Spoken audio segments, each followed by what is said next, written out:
जहाँ तक पंचायत चुनाव की बात आती है तो रोज़ हमें नए नए उम्मीदवार देखने को मिलते हैं। ऐसे उम्मीदवार जिनका राजनीति से पुराना ताल्लुक़ नहीं होता, लेकिन जो समाज के लिए कुछ करना चाहते हैं, समाज के लिए कुछ करने की उनकी कोशिश होती है, इसी वजह से राजनीति में आते हैं। ऐसे ही एक उम्मीदवार आज हमारे साथ हैं कवाड़ी वार्ड से, कांगड़ा डिस्ट्रिक्ट की। तो जिनसे बात करते हैं और जानते हैं कि ये चुनाव में क्यों आए हैं। हम बात कर रहे हैं केडी राणा जी, जो समाज सेवी हैं उनकी। तो राणा जी नमस्कार। नमस्कार सर, धन्यवाद आपके चैनल का कि आपने मेरी आवाज़ को जनता के सामने रखा। कोई बात नहीं, इसके लिए धन्यवाद की कोई ज़रूरत नहीं है। हमारा फ़र्ज़ है कि हम लोगों तक आपकी बात पहुंचाएं। आप चुनाव में उतरे हैं, आप एक समाज सेवी हैं। ऐसा क्या है कि आपने चुनाव में आने का फ़ैसला लिया? देखिए, सेवा करना ही जो है वो मेरा कर्म है और मैं शुरू से ही सेवा करता आ रहा हूँ। लोगों की अपने विधानसभा क्षेत्र ही नहीं, दूसरी विधानसभा क्षेत्रों में भी जाकर मैंने लोगों की मदद की हुई है, चाहे वो सरकारी योजनाओं को लेकर हो, चाहे वो आवास को लेकर हो, या फिर आर्थिक को लेकर हो, या बीमारी को लेकर। हर किसी की आवाज़ बना हूँ और उस आवाज़ को मैंने जनता के सामने रखा हुआ है। जैसे आपका समाज सेवा से आप जुड़े रहे हैं, तो किस तरह के समाज सेवा के कार्य आपके अभी तक रहे हैं जो लोगों के बीच में ज़्यादा लोग जानते हैं, जिससे आपको या लोगों के बीच में आपका जो एक इमेज बनी हुई है, तो वो किन किन कार्य ऐसे मुख्य रहे हैं जिनकी वजह से वो है? देखिए सर, इसका जवाब तो आपको जनता ही बेहतर दे सकती है, अपने मुंह से तो मैं अपनी तारीफ कर नहीं सकता। एक मैंने सुना था जैसे कि दो मामले आए थे। एक मामला जो चंबा वाला है, जहाँ दो बच्चे आपने गोद में लिए थे, तो उनका क्या है, थोड़ा सा बताएंगे उस मामले के? जी, मैं बता देना चाहता हूँ कि अभी हाल ही में ज्वाला जी के अंतर्गत दो मासूम बच्चे थे, जिनके माता जी 4 साल पहले घर छोड़कर कहीं जा चुके थे, और हाल ही में उनका जो 1-2 महीने पहले जो है वो पिताजी का निधन हो गया। उसके बाद वो जो थे वो अनाथ हो गए थे।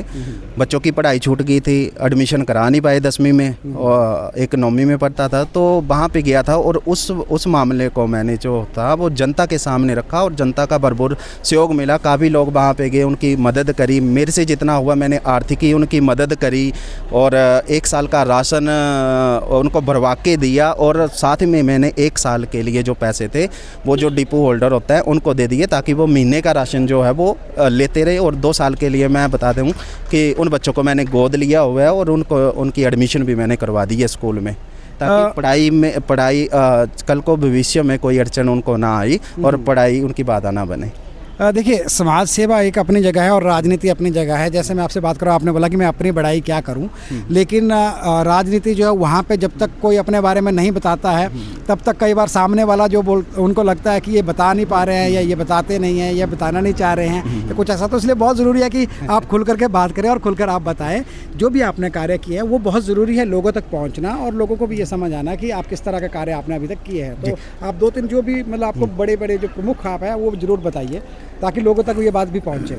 जी, बड़ा अच्छा प्रश्न आपने किया है। मैं सर आपको बता दूं कि आजकल सबसे ज़्यादा मुद्दा ये होता है, देखो गरीब लोगों को जो होता है, वो ज़रूरतमंद जो लोग होते हैं, उनको सरकारी योजनाएं जो है उन तक पहुंच ही नहीं पाती हैं। सही मायने में उनको उनका लाभ ही नहीं मिल पाते हैं। अगर मैं ये बता दूं, अगर कुछ नेता, कुछ प्रधान, सारे ऐसे नहीं होते, कुछ नेता अगर प्रधान ये ईमानदारी से काम करे तो समाज से भी कभी धरातल पे पैदा ही नहीं होगा। क्योंकि सबसे बड़ा जो राजनेता होता है, राजनीति क्या है? राजनीति है लोगों की सेवा करना। और लोग जब राजनीति में आ जाते हैं तो उसे चोरी की दुकान बना लेते हैं, और जो ज़रूरतमंद लोग होते हैं उनको उन योजनाओं को लाभ ही नहीं पहुंचा पाते हैं। तब हमारे जैसे कई समाज से भी पैदा होते हैं और लोगों की आवाज़ उठाने के लिए पहुँच जाते हैं। और सबसे बड़ी बात यह है कि आपने देखा होगा कि आजकल जो भी योजनाएं बनती हैं, चाहे वो केंद्र सरकार की हो, चाहे वो राज्य सरकार की हो, लोगों के लिए, ज़रूरतमंद लोगों के लिए बनती हैं, लेकिन धरातल तक पहुंचते पहुंचते वो हाँप जाती है। ज़रूरतमंद लोगों को वो उन योजनाओं का लाभ मिल ही नहीं पाता है सही मायने में। तो मेरा प्राथमिकता जो रहेगी वो सबसे पहले ये रहेगी, अगर मैं राजनीति में मैं आता हूँ, जनता का, कवाड़ी वार्ड का मुझे आशीर्वाद रहता है और मुझे जिताकर यहाँ पे भेजते हैं, तो सर्वप्रथम यही रहेगा कि जो भी सरकारी योजना होंगी उन ज़रूरतमंद लोगों को मैं ज़रूर घर घर तक पहुंचाऊंगा, उनको उनका लाभ दिलाऊंगा। सर, किस तरह की समस्याएं आपको लगता है अभी तक जो आपके कवाड़ी वार्ड है वहाँ पे रही है, और जिन मुद्दों पे आपको लगता है सबसे ज़्यादा काम करने की ज़रूरत है? सर, जैसे कि अभी समस्या की बात करें तो मैंने एक घर घूमा, तो समस्याएं तो बहुत हैं। समस्या का निपटारा करना भी मतलब मैंने जब देखा कि इन समस्या का निपटारा करना है या जो भी होगा, तो मुझे काफ़ी सारी समस्या लगी हैं। तो मैं सबसे पहले जो भी मेरी प्राथमिकता होंगी मैं करूँगा। उन्हें लोगों ने काफ़ी सारी समस्या मुझे बताई हुई हैं, तो मैं करूँगा जो मेरा प्रथम कार्य बनता है। तो लोगों का प्यार आपको अगर मिलता है तो आप उनके जो भी मुद्दे हैं उनको आगे रखने की पूरी कोशिश करेंगे। बिल्कुल सर, यही रहेगा कि जो भी लोगों के ज़रूरत के अकॉर्डिंग जो भी उनके काम होंगे। पहली बात तो ये है सर कि मैं अगर जनता मुझे जिताकर यहाँ पर भेजती है कुवाड़ी बाड़ में, तो मैं पीछे चलूँगा। जनता ही सारी कुवाड़ी बाड़ की कुवाड़ी बाड़ के बता दूँ कि कुवाड़ी बाड़ के अंतर्गत जो है वो 11 पंचायतें आती हैं। तो उन 11 पंचायतों के लोगों ने ही मुझे बोला है कि जाके आप चुनाव लड़ो और आप जैसे लोग जो हैं वो आगे आने चाहिए। मुझे जनता ने यहाँ भेजा, मेरा स्वयं का निर्णय नहीं है। मैं चुनाव लड़ना ही नहीं चाहता था, मैं बिना चुनाव के ही सेवा कर रहा था। लेकिन जनता चाहती है कि मैं चुनाव लड़के आऊँ और कुछ योजना होती हैं जो उन तक मैं पहुँचाऊँ।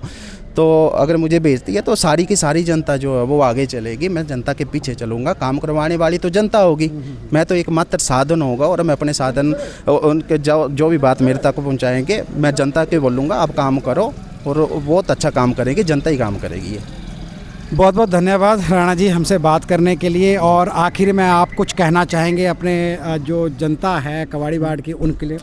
मैं सर यही बोलना चाहता हूँ आपके चैनल के माध्यम से कि देखिए, जो भी उम्मीदवार 5 साल, तो देखो जनता बहुत समझदार है। जनता को पता है कि 5 साल पहले वो लोग कहाँ थे। आज तो काफ़ी सारे उम्मीदवार निकलेंगे, लेकिन धरातल पे कौन था, किसने लोगों की सेवा करी है, किसने जनता की सेवा करी है, वो लोगों को पता है, भली भांति पता हुआ है। लेकिन ये भी बता देना चाहता हूँ, आज जो उम्मीदवार आते हैं, अगर किसी भी पंचायत में आते हैं, अगर शराब देने की कोशिश करते हैं, ये होते कुछ शराब पे भी चुनाव लड़ते हैं, तो मैं वो जनता से अपील करना चाहूँगा, जो आज आपको शराब देंगे वो आने वाले टाइम में आपके बच्चों को भी शराब देंगे, और आने वाले उससे अगले समय में वो चिट्टा भी देंगे। तो मेरा सबसे विनम्र निवेदन ये रहेगा कि उन लोगों को दूर भगाएं और अपनी पंचायत को नशा मुक्त बनाएं, ताकि हमारे बच्चे जो है वो पढ़ लिख कर जो आगे बढ़े। जी बहुत बहुत धन्यवाद हमसे बात करने के लिए। धन्यवाद सर, धन्यवाद। तो केडी राणा समाज सेवी कवाड़ी वार्ड से जिला परिषद उम्मीदवार हैं और चुनाव लड़ने जा रहे हैं। तो उम्मीद है उनकी जो भी बात है वो हमने आपके समक्ष रखी है, और कवाड़ी वार्ड की जो जनता है उन तक ये बात ज़रूर पहुंचेगी कि क्या उनके मुद्दे हैं और क्यों जनता ने उनको भेजा है चुनाव लड़ने के लिए इस बार। मैं हूं अजय के सकलानी, आप देख रहे हैं इनॉक्स न्यूज़। हमारे साथ जुड़ने के लिए बहुत बहुत धन्यवाद। नमस्कार।